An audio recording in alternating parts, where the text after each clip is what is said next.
In the Bhagavad Gita, Krishna says that jivas are sarvagata. They're everywhere, all pervading, sarvagata. And they're transcendental. The jivas are transcendental to time and space. The temporary jiva is trapped in the material world, and he's situated as an energy between Maya and the Chit Shakti. But it's not some region, it's not some island. He's on this island, or he's on the tip of a dagger, as it's told in some books. The Jiva Shakti, he's just existing in this Tatastha region, like on the tip of a chaku, and he glances at the Maya Shakti, and he glances at the Chit Shakti, and somehow some jivas are attracted to the Chit Shakti, and they go there, and they're eternally liberated. And some go, this is a very fanciful description of the jiva, and trying to understand this word tatastha.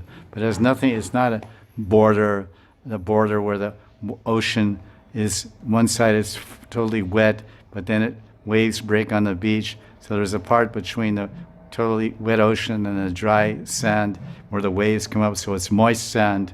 It's moist sand and then dry sand. The dry sand is the Maya Shakti, and the moist and the fully, all the water and the ocean, that's the spiritual Shakti. And that wet sand is the tatastha, the border. This is all analogies and things that are used totally bekar. They're totally wrong. There's nowhere. I'm just describing this as from my teachings of my guru, based on Srimad Bhagavatam, and so many places.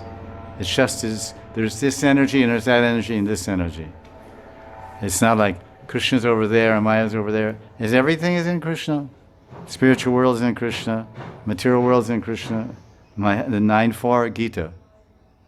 The jivas are sarvagata, everywhere, all pervading, transcendental to time and space.